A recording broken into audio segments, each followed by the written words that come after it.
Khagras Ravagers, the undisputed, undecided, and undivided Chaos Warband of the Warhammer Underworlds. Wearing full plate and packing steel, these warriors hit like a steam tank and make a mess on every objective. In this episode, we're going to ravage the rivals deck and peel back the plate of Khagras Ravagers.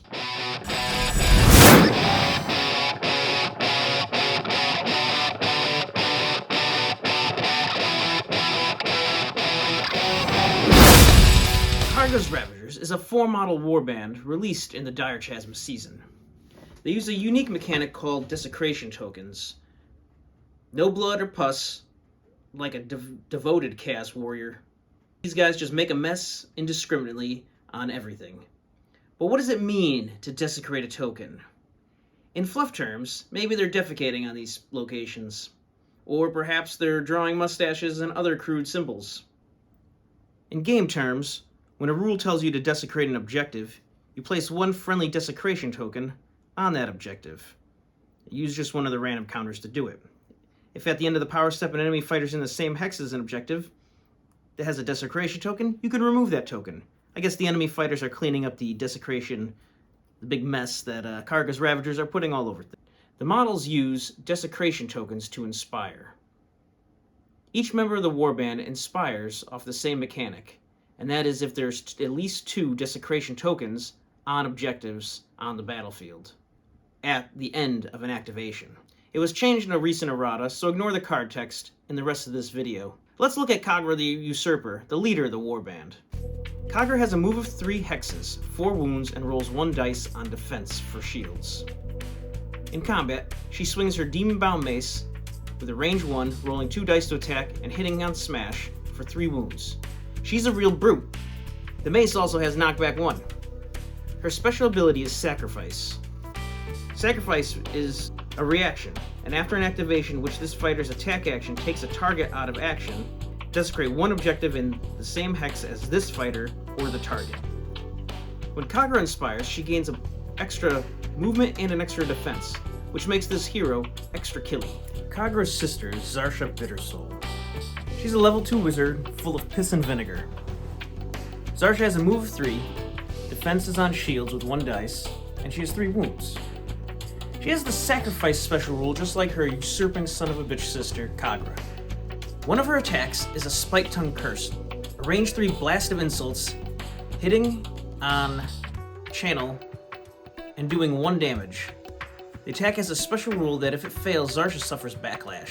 Essentially, she calls another model a bunch of names, and if it doesn't hurt them, it hurts her instead, on the inside. Has a fairly successful chance to work too. About 2/3 of the time it's going to be successful, so use it as you need it, and don't be shy about it. Her other attack is a staff, where she literally clocks the enemy, rolling 2 dice, hitting on smash for 1 damage. Oh, and the staff attack has 2 range.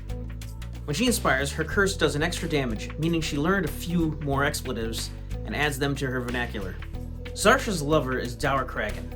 He's dour, she's bitter. It's a match made in the Chaos Wastes. Old Dourpuss has 3 movement, defense is on shields, rolling 1 die, and 4 wounds. He has a range 1 weapon, which rolling 3 dice, hitting on Fury for 2 damage. Fury. Really? No wonder he's dour. When he inspires, he only gets an additional move. That's twice gimped. Too bad he isn't blessed by the gods like some of the other Chaos Warriors in the warband. Of note, he has the Sacrifice special rule, like the others, and he has a special rule called Despoil. Despoil is unique to Dour Kraken and Razak Godblessed. Despoil's rule is, if this fighter holds an objective at the end of the action phase, desecrate that objective. Pretty handy for getting a desecration token or 2, especially at the end of the activation when you're trying to just get that last one to inspire the guys. Razak the Godblessed is a merry old soul. He's got it all. Stats similar to Khagra, a shield, and the blessing of the gods. With a move of 3, rolling 1 defense dice, he's looking for shields, and he's got 4 wounds. He swings a Hellforged axe, having a range of 1, 2 attack dice, looking for hammers, and dealing 2 damage. He has the same Despoil rule as Dour Kraken, and he has the Sacrifice rule as well. When he inspires, he gets +1 move and +1 defense. He's truly blessed. With this warband, you want to inspire on the first activation, as it boosts your ability to get around the board and survive longer. Thought needs to be given in the game setup. Given the choice, choose to place the game board down second, to allow you to limit the exposure to the enemy. You only need 2 Desecration tokens to inspire, so place those in the mid to rear of your game board. That way, an opportunistic Dour Kragan or Razak Godbless can get to despoiling on the first turn. You do this to limit the amount of exposure here, to funnel the enemy warband right to you, so Razak and Khagra can go berserk. Let's talk models. These are simple models to build. They go together rather intuitively and practically build themselves. Zarsha's staff is particularly fragile, so try not to bend it coming off the sprue. The seams are pretty easy to fill with either green stuff or Zap-A-Gap. With the models I'm showing you here, I swapped Zarsha's head because she was just too horny for me. I also replaced some of the Chaos Stony bits on the bases for nondescript rocks and ice.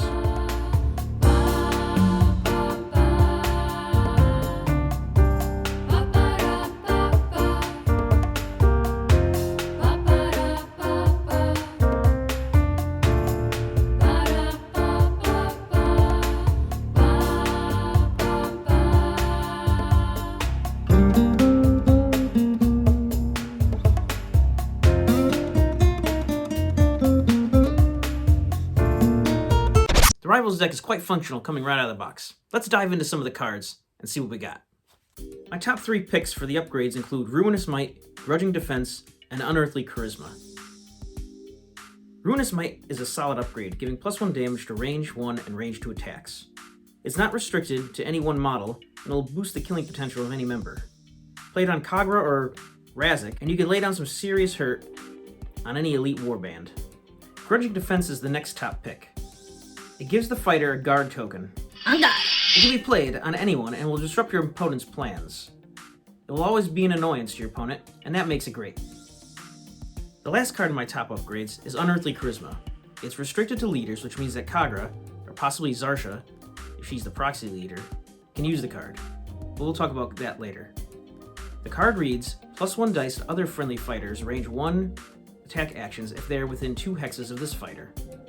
It boosts everyone fighting with Khagra Or Zarsha. with that extra dice.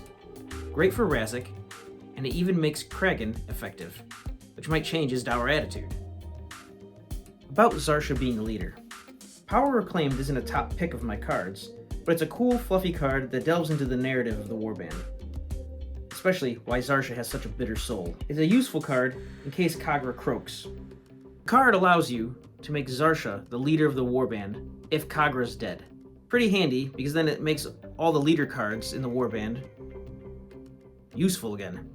For Gambit cards, my top picks include Spurred On, Mask of Darkness, and Whispers of Chaos. Spurred On is a reaction restricted to being played on your leader Khagra. It reads, play this after a friendly leader's move action.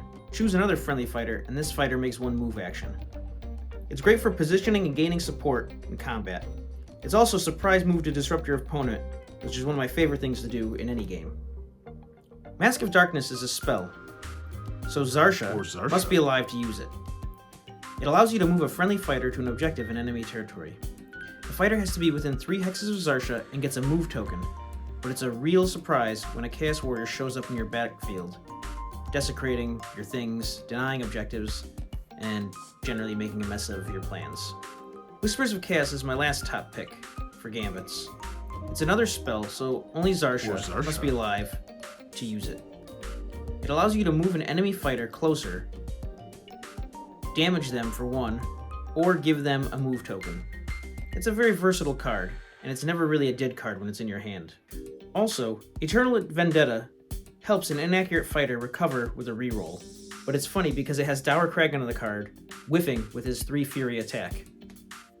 Considering the better objectives, let's talk about my top picks.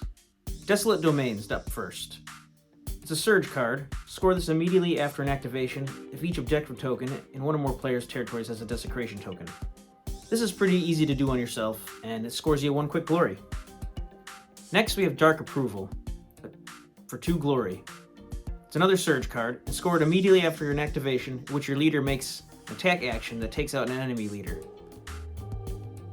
With a little forethought, this is an easy play for Khagra or Zarsha.